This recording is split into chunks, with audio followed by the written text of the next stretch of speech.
우리 주님께서 7교회에게 말씀하실 때 다 7교회에 해당되는 각각의 말씀을 하셨어요. 그리고 이제 마지막으로 저는 7교회를 종합해가지고 오늘 이 말씀을 전하기를 원하는 것입니다. 근데 우리 주님께서 7교회에게 말씀하시면서 어느 교회든지 빠뜨리지 않고 하신 한 구절이 있습니다.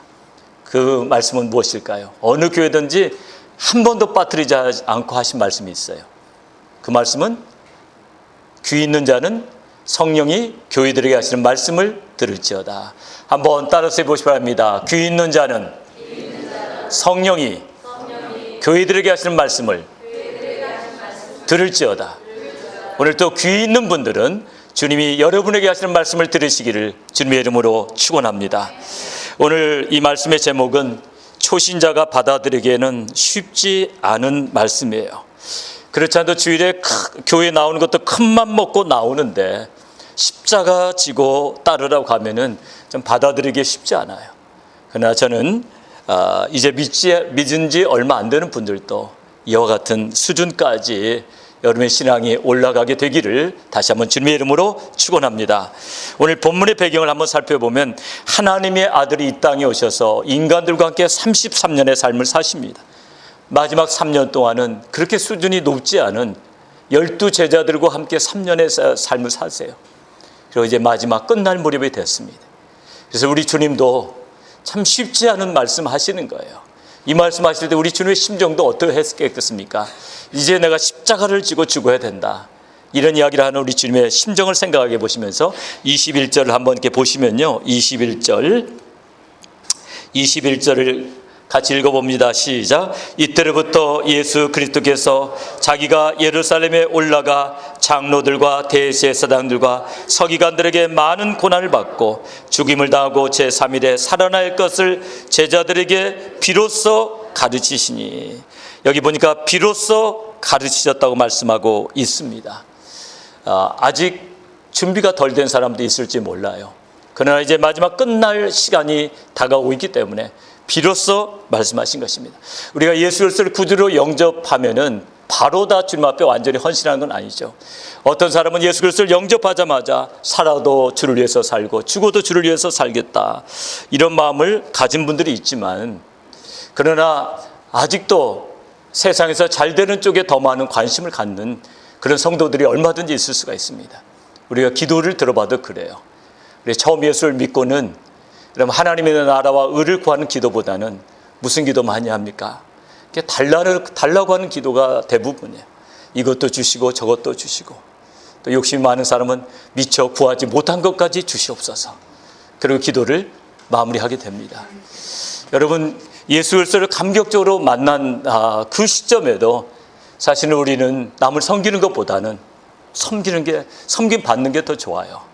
제가 32살에 예수 그리스도를 구주로 영접하고 참 뜨거운 교회를 다니게 됐습니다. 참 교회가 얼마나 뜨거운지, 그 예배를 드리고 나면 예배의 감격이 계속해서 마음에 남아있어요. 예배의 감격이 오래 갑니다. 그리고 어떤 분들은 그냥 예배를 들으면서 그렇게 눈물을 흘려요. 그리고 초신자들은 예배에 그냥 참석하면 등록을 그냥 하세요. 이 교회 이상한 교회 아닌가 조심스럽게 들어왔다가 끝나면은 누가 등록하라고도 하는데 등록카드 어디 있냐고 찾아서 이렇게 등록을 합니다. 저도 참으로 제가 섬기던 교회가 그렇게 예배를 뜨겁게 드리는 거, 거기에서 많은 은혜를 받고 끝나고 나면은 또 이렇게 잘 섬겨줍니다. 제가 그 교회에 이제 등록하게 될 때 항상 어떤 분이 앞에서 기다리고 있습니다. 그리고 저를 꼭 정 선생님이라고 불렀습니다. 제가 그렇게 부르지 말라고 그래도, 저 32살밖에 안 됐습니다. 그래도 꼭 정 선생님이라고 부르고, 그리고 항상 저를 앞자리로 이렇게 안내해 주셨습니다. 또 예배 끝나면은 다른 분이 그 당시에 비빔밥을 사서 먹었는데요, 자기가 돈을 지불하고 비빔밥을 또 갖다 줍니다. 연세가 저보다 많이 들어서 그러지 말라고 그래도 꼭 그렇게 하십니다. 그리고 구역 모임을 매주마다 하는데 가면은 저보다 나이 드신 분이 이제 그 고기를 그렇게 굽고 있습니다. 참 그게 처음에 너무너무 좋았죠. 그래서 가는 곳곳마다 너무 좋은 교회를 제가 섬기게 됐다고, 그러면서 약간의 부담감이 생기기 시작했어요. 내가 이렇게 섬김만 받고 있으면 되겠느냐. 그래서 저도 좀 섬길 수 있게 해달라고. 그랬더니 이제 작은 목자가 돼가지고 저도 이제 고기도 굽고 또 우리 선교부에 속해서 선교사님들 위해서 후원도 하고 기도도 하고 이렇게 되었습니다. 그 당시에 이제 제가 십자가 은혜가 충만해가지고 살아도 주를 위해서 살고 죽어도 주를 위해서 죽겠다는 그런 개념이 제게 있었어요. 그러나 한편으로 보면은 그러나 번영신학적인 관점에서 뭔가 이 땅에서 좀 잘 되는 것에도 관심이 참 많았던 것 같아요. 그래서 기도만 하면 하나님은 모든 문제를 해결해 주신다. 그래서 가정 문제, 또 자녀 문제, 직장 문제, 학교 문제 이런 것들을 놓고 기도하는데 정말 기도만 하면은 하나님이 다 응답해 주셨습니다. 학교 진학 문제도 위해서 기도하니까 대학원으로 바로 이렇게 지나가게 해주셨어요. 또 가정 문제를 위해서 기도할 때 우리 하나님께서 정말 신혼 가정처럼 우리들의 사랑이 회복되게 하시고 정말 행복한 가정을 만들어 주셨어요.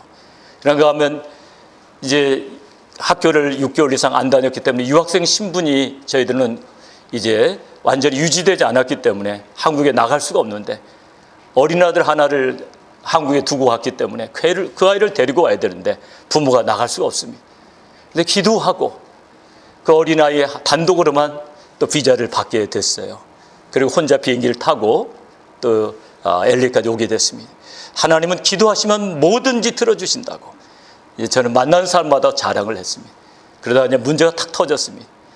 그것도 몸된 교회의 건축을 위해서 비즈니스를 난생 처음 시작해봤고 그게 처음이자 마지막 비즈니스였습니다.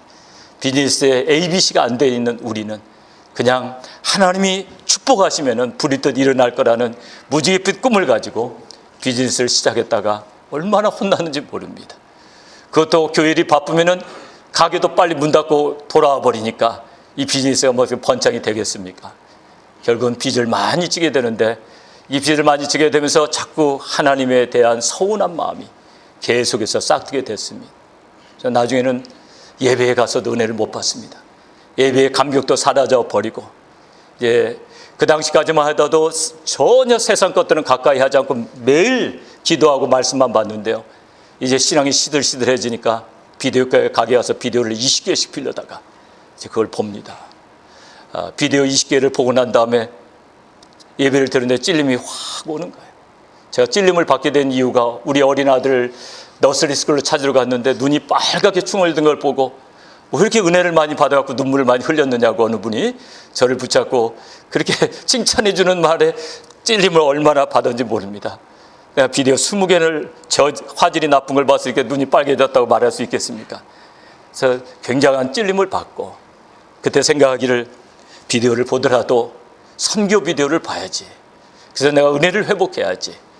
그래서 다시 선교 비디오를 빌려오게 됩니다. 저 높은 곳을 향하여 낮은 데로 임하소서 그런 비디오를 보다가 특별히 저 높은 곳을 향해서 그 비디오를 보다가 우리 주기철 목사님은 정말 하나님 나라를 위해서 자기 전 존재를 다 던져서 그렇게 장렬하게 순교하셨건만 나는 그까진 비즈니스 하나 안 된다고 하나님 앞에 서운한 감정 때문에 내가 이렇게 신앙생활을 이렇게 하고 있는가 찔림이 확 왔습니다.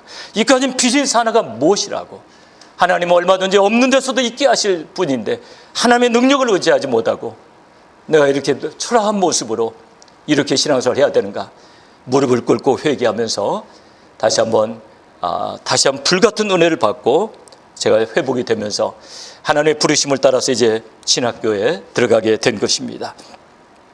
사랑하는 여러분, 오늘 본문에도 보면은 베드로와 제자들은 아직 번영신학적인 관점에서 벗어나지 못해요. 예수님이 십자가를 치신다니까 할렐루야 아멘 하지 못합니다. 그게 무슨 말이시냐고. 우리가 지금 주님을 어떻게 따라가고 있는데 지금 주님이 죽으시겠다니요. 이게 무슨 말입니까? 오늘 본문 23절에 그렇게 나오고 있죠. 23절에 보니까 그렇게 이제 주님을 만류했더니 주님께서 23절에 이렇게 말씀하십니다. 같이 읽어봅니다. 시작. 사단아 내 뒤로 물러가라. 너는 나를 넘어지게 하는 자로다. 내가 하나님의 일을 생각지 아니하고 도리어 사람의 일을 생각하는도다. 주님 죽으시면 안 된다고 만류했더니 주님이 기뻐하실 줄 알았더니 오히려 호되게 야단을 맞습니다. 사탄이라는 말까지 들으면서 야단을 맞습니다.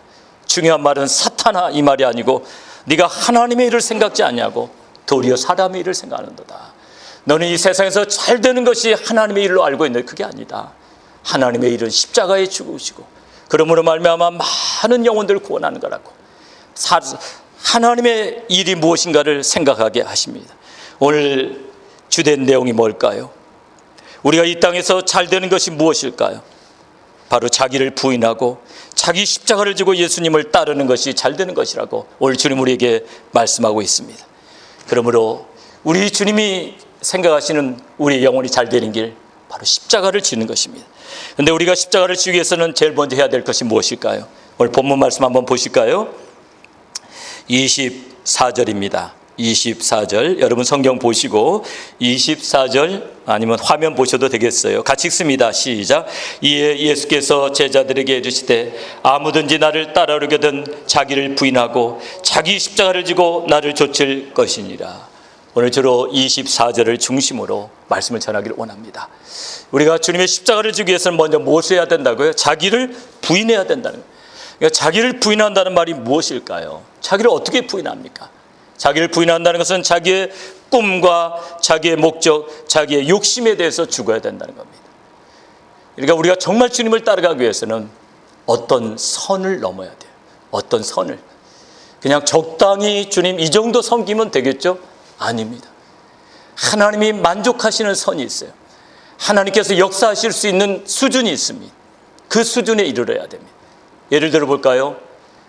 부자 젊은 청년 하나가 주님을 따르겠다고 옵니다. 선생님이 어떻게 해야지 영생을 얻을 수 있겠습니까? 이러이러한 율법들을 다 지켰느냐? 제가 다 지켰습니다. 내게 한 가지 부족한 것이 있으니 내 소유를 팔아 가난한 사람들에게 나눠주고 너는 나를 따르라. 그랬을 때 이 사람이 부자이므로 자기 재산을 정리할 수 없으므로 근심하며 갔습니다. 근데 이 부자의 문제가 뭐였을까요? 이 젊은 관원은 율법을 그렇게 잘 지켰어요. 착한 사람입니다.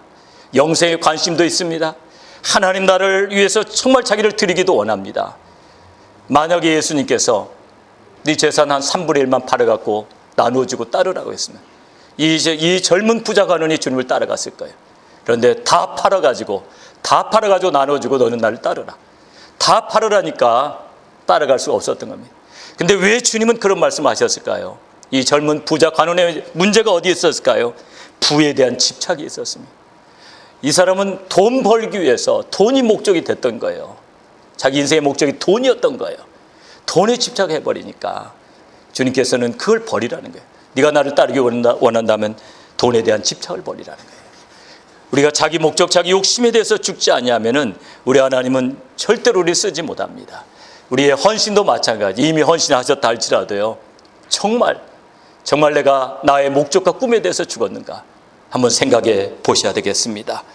제가 노르웨이를 떠나서 미국으로 오게 될 때 이제 제가 노르웨이를 떠나야 되겠다고 저를 파송하신 우리 담임 목사님에게 이제 상의를 하게 됐습니다. 그리고 그런 말씀을 드렸어요. 목사님, 제가 이제 노르웨이 떠나서 미국에 가게 되면 공부를 좀 더 하고 싶습니다. 공부를 더 한다는 것은 박사과정을 좀 밟았으면 하는 마음이었죠. 그래서 목사님이 그거 좋은 생각이야. 젊은 나이에 박사과정을 미리 밟아보는 게 좋지. 이렇게 말씀해 주실 줄 알았는데요. 저를 똑바로 보시더니 하신 말씀이 있습니다. 정 목사, 신학이 부족해서 목회 안 되나? 물어보시냐. 대학 교수 할 생각인가? 지금 복음의 문이 열리고 있는데 지금 무엇이 중요한가를 한번 생각해 보고 기도해 보라고. 그때 제게 찔림이 확 왔습니다. 그래서 그걸 놓고 기도하는 가운데 하나님께서 제게 주신 감동이 한 번도 안 간 도시, 네가 한 번도 안 살아본 도시에 넌 도전하라. 그런 감동을 주셨어요. 그러니까 제가 뭘 좀 알았으면 절대로 여기에 오지 않죠. 그냥 그 감동을 따라서 이야, 멋있는 감동이다. 한 번도 살지 않은 도시에 가서 교회를 개척하는 거. 이야, 이거 진짜 멋있는 일이다. 그렇게 생각했던 겁니다. 그러니까 사람이 되려면 그렇게 되는 거죠. 그래서 아무런 겁이나 두려움이 없었어요. 돈이 있었느냐? 아파트 얻을 돈만 얻어왔습니다. 아파트 얻을 돈만 얻어왔는데도 아무런 두려움이 없었어요. 만약에 그때 제가 다시 공부하는 과정을 택했더라면 오늘 저와 여러분의 만남은 없었을 것입니다. 저는 그래도 주님께서 정말 저를 이곳으로 인도하셔서 뉴욕 제자교회를 개척하게 하신 그 놀라운 하나님의 경륜을 찬양합니다. 정말 하나님께서 그렇게 인도하신 것에 대해서 감사하고 부족하지만 그때 거기에 순종했던 것에 대해서 감사를 드립니다. 사랑하는 여러분, 부흥이 일어나려면 어떻게 해야 될까요? 자기 목적과 자기 꿈에 대해서 죽어야 됩니다. 하나님 우리를 쓰실 때 우리는 자기의 목적과 방법을 버려야 됩니다. 독일에서 박사 과정을 밟던 한 젊은 집사님이 있었습니다. 이분이 하나님의 부르심을 받았습니다. 그는 즉시 박사 과정을 접고 신학을 공부하고 카자흐스탄의 수도 알마티로 선교를 떠납니다. 그리고 3개월 동안 러시아를 열심히 공부해가지고 러시아로 설교를 합니다. 근데 러시아를 열심히 공부해서 러시아를 잘하는 한국분이 들어보니까 무슨 말인지 잘 모르겠더래요. 그런데 러시아 성도들은 막 은혜를 받고 너무너무 좋아해요. 그래서 이게 웬일인가 했더니 러시아 말을 잘하는 한국분은 그게 모국어가 아니니까 이 브로큰 러시아를 못 알아듣는데 러시아 성도들은 자기 나라 말이니까 브로큰 러시아도 잘 알아들어가지고 막 은혜를 받는 거예요. 그러면서 성도들이 헌신하기 시작합니다. 어느 탁월한 자매가 있었습니다. 다른 사람보다 4배, 5배씩 월급을 받는 탁월한 자매가 있었습니다. 목사님 보니까 너무 귀한 자매입니다. 그래서 그 자매에게 이야기합니다. 자매가 우리 교회 간사로 일했으면 좋겠다고. 간사로 일하면 참 많은 열매를 맺겠다고. 근데 그 교회로 오게 되면 어떻게 됩니까? 월급이 5분의 1로 줄어버리고 말죠. 자매는 잠시 고민하게 됩니다. 기도하는 가운데 그 자매는 결정을 내립니다. 거기에 간사로 옵니다.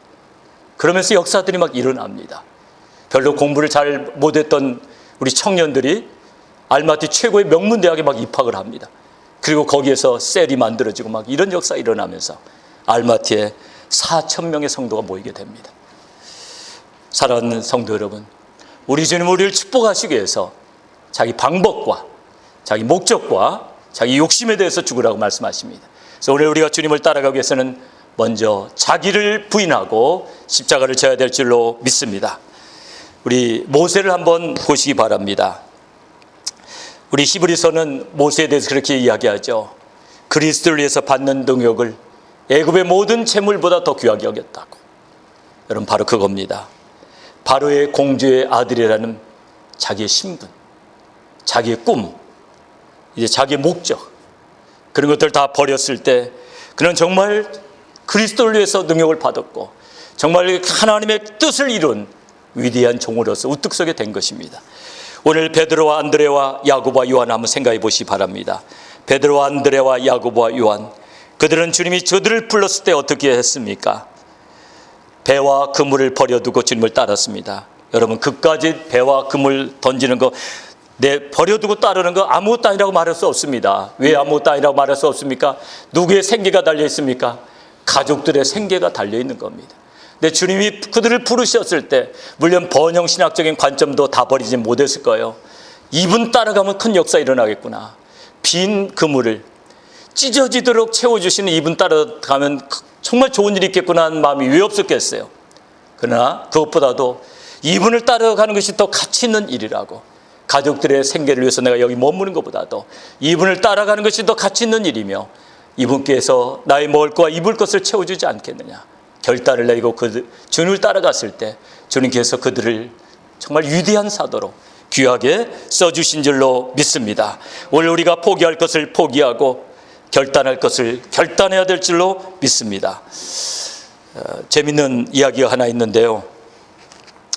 지난 3월 달에 써니사이드에 있는 어느 교회 목사 취임식에 갔더니 그 목사 취임식에 말씀을 전하기 위해서 LA 은혜교회 수석 부목사로 있는 목사님이 그곳에 오셨어요. 그분을 딱 보는 순간에 저는 그분의 간증이 딱 떠올랐습니다. 이분이 원래 예수 믿으려고 미국 오신 분이 아니에요. 20여 년 전에 이제 신혼 부부로서 이민을 올 때 그 부부는 비행기 속에서 서로 다짐을 했답니다. 여보, 자기야, 우리 LA 가면은 절대로 교회는 다니지 말자. 교회 다니면은 우리가 빨리 기반을 닫는데 굉장히 어려우니까 교회 절대로 안 나가는 거야. 그러면서 새끼손가락을 걸고, 이렇게 걸 것도 참 많죠. 그걸 다짐을 하고 이제 LA 공항에 내렸습니다. 우리 정말 열심히 일해서 정말 남부럽지 않게 한번 살아보자. 꿈에 부풀어서 내렸습니다. 공항에 나갔더니 처 이모부가 큰 차를 가지고 마중을 나왔어요. 처 이모부를 따라서 다 그 집에 들어가서 응접실에 들어가는 순간에 그들은 놀라운 감격을 받는데요. 교회의 십자가만큼 큰 십자가가 응접실에 딱 걸려있는 것을 보는 순간에 둘이 서로 맞으면서 우린 죽었다. 우린 죽었다는 게 뭡니까? 십자가에서 죽었다는 게 아니라 이 집에서 이제 있어야 되는데 이제 골수 예수적인 집에 왔구나. 우린 죽었다. 그리고 정말 그들의 고백처럼 그들이 정말 십자가에서 죽게 된 줄로 믿습니다. 그 귀한 이모 부부를 따라가지고 그 교회에 나가면서 거기에서 복음을 듣고 감격적으로 예수님을 만나면서 십자가에서 죽으라는 말도 안 했는데 이들은 십자가에서 죽었습니다. 내가 그리스도와 함께 십자가에 못 박혔나니 그런즉 이제는 내가 산 것이 아니라 오직 내 안에 그리스도께서 사신 것이라. 십자가에서 그리스도와 함께 죽게 되는 우리 모두가 되기를 다시 한번 주님의 이름으로 축원합니다.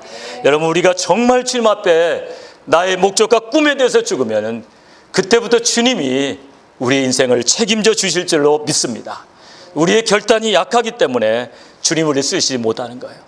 주님 앞에 정말 우리의 인생을 맡긴다면 주님이 왜 우리의 인생을 인도해 주시지 않겠어요?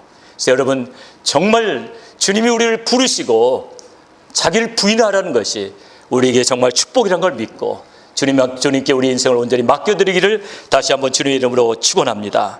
오늘 중요한 메시지는 십자가를 지는 건데요. 십자가에 대해서 많은 설교 내용이 있겠죠. 한 가지 중심, 우리 개념만 잡기를 원해요. 십자가 하면 뭘 생각하십니까? 십자가는 뭘까요? 십자가 하면 생각나는 건 뭘까요? 자기 희생입니다. 자기 희생. 죽는 거예요.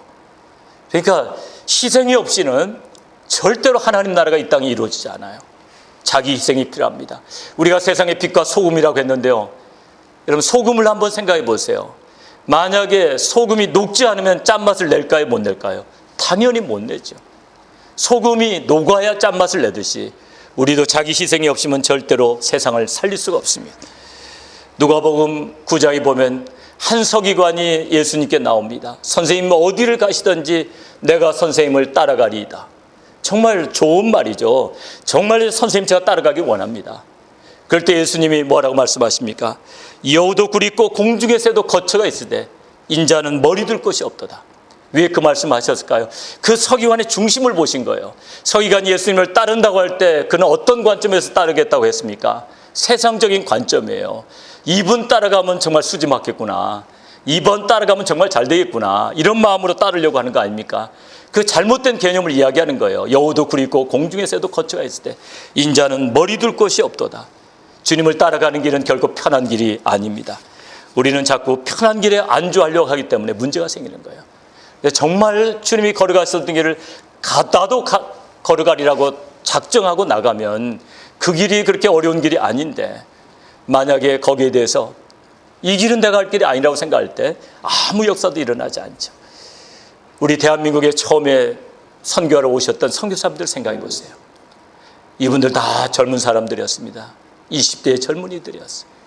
우리나라 최초에 들어왔던 장로교 선교사님 누구죠? 언더우드. 감리교 선교사는 누구죠? 아펜셀러.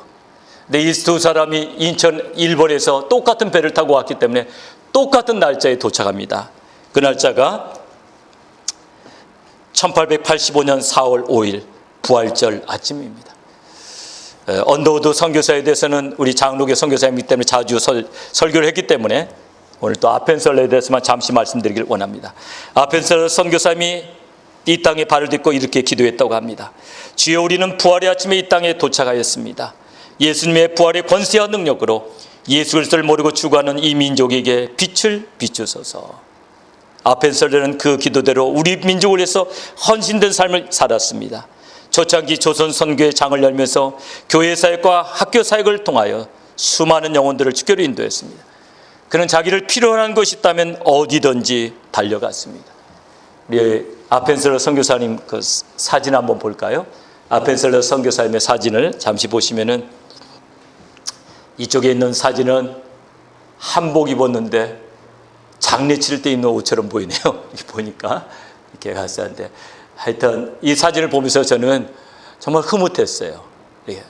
정말 한국인과 함께 되려는 그 마음, 이렇게 전혀 어울리지 않는 한복을 입으면서 우리 선교사님들도 그렇습니다.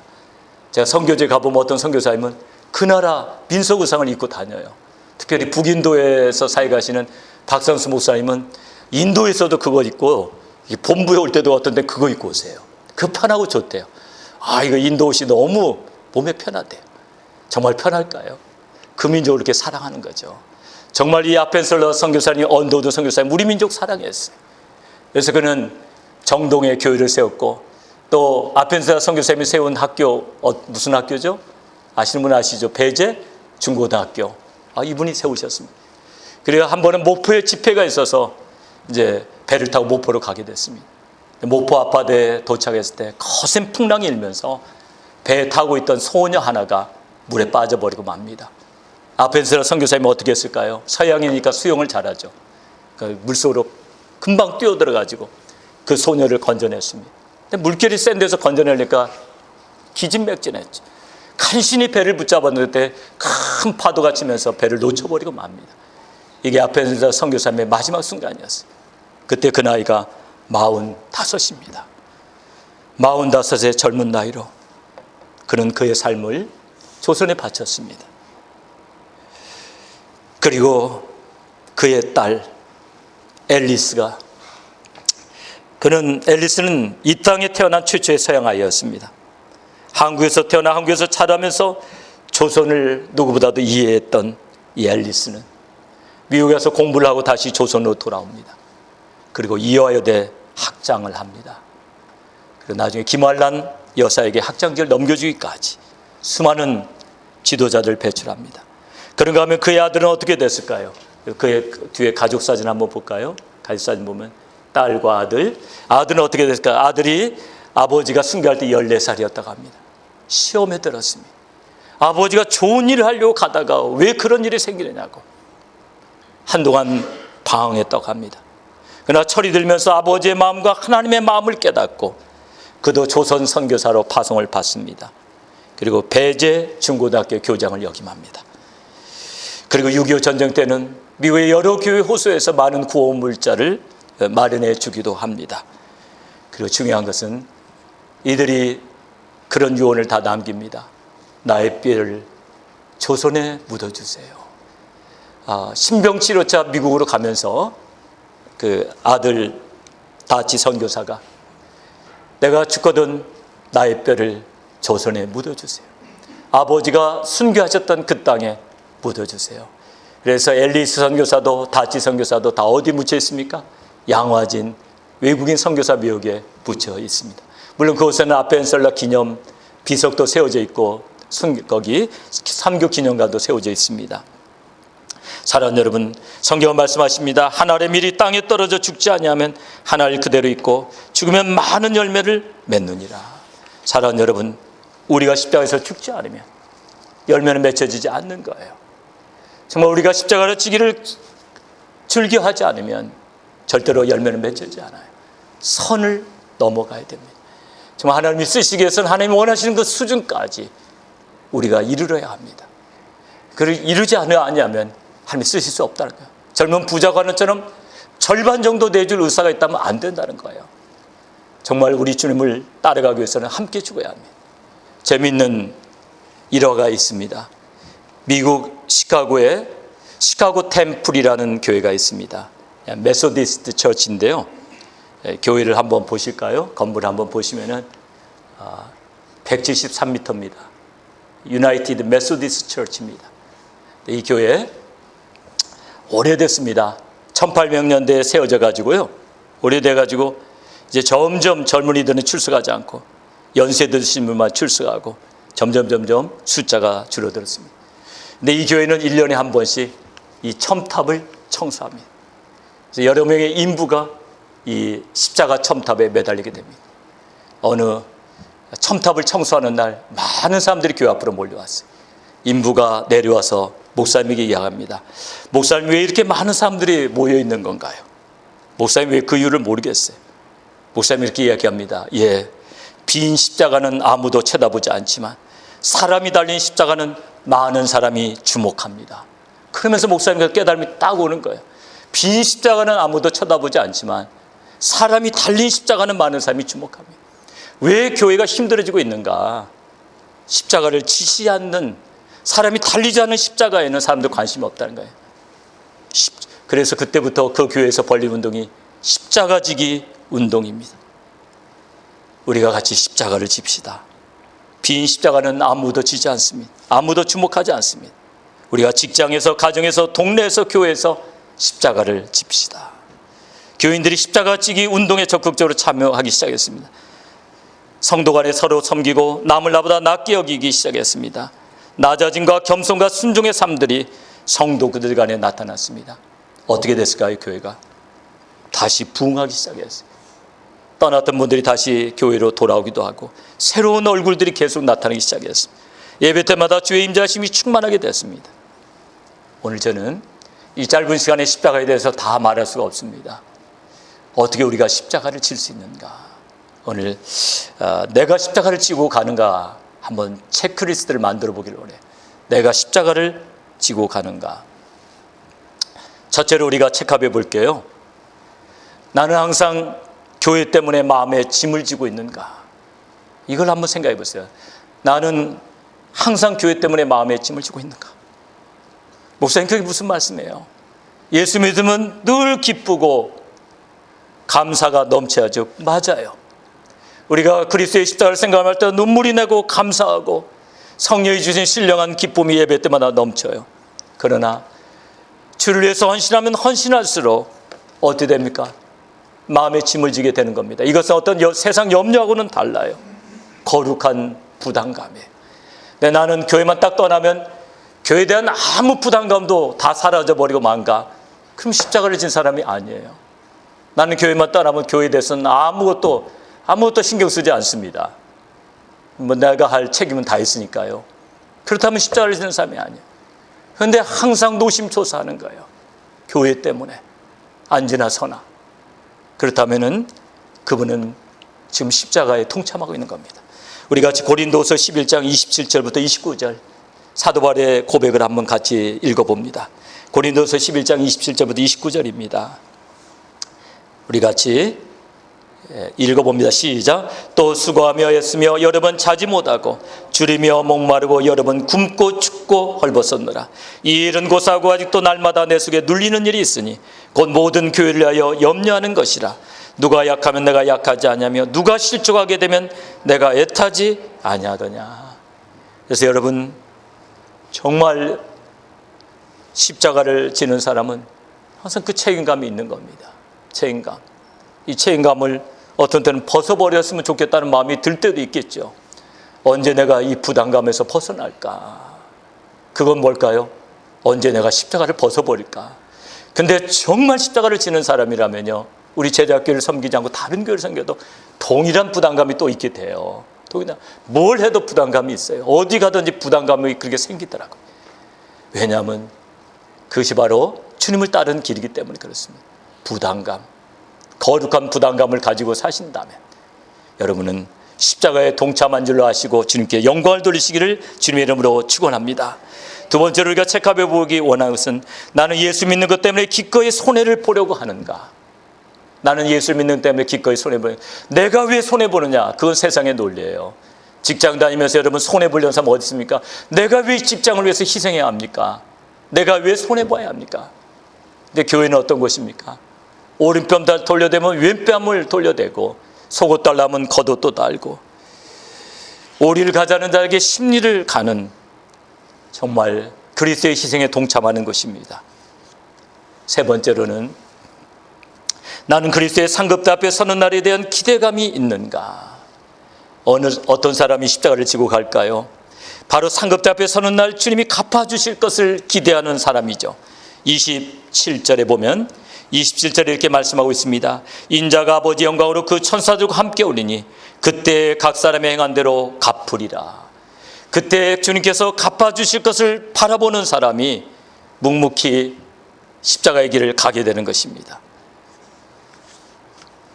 여러분, 어떤 사람이 우리 산을 잘 타는 사람일까요? 정상을 바라보는 사람. 그렇죠? 정상을 바라볼 때 중간에 좀 힘든 도정이 별거 아닌 것처럼 느껴지죠. 정상이 가까우면 가까울수록 어떻게 됩니까? 다리에 힘이 들어가죠. 잠깐이면 이제 도착하는구나. 힘이 납니다. 저는 원래 운동이나 뭐 등산 이런 데 뭐 소질이 없는 사람이고 그렇게 보이죠. 그래서 처음에 친구들이 등산 가자고 할 때 참 좋아했어요. 이제 코펠 버너 가지고 와서 이제 밥에 먹고 거기서 놀고 가면 되겠다. 근데 웬걸 거기서 밥을 안 해 먹는데 상당히 좋아서 야후 하고 쫓아갔더니 아니야, 여기 아니야. 저기 넘어가서. 아니, 저기를 넘어간단 말이야. 저기를 무엇 때문에 우리가 넘어가냐. 왜 사서 고생을 하냐.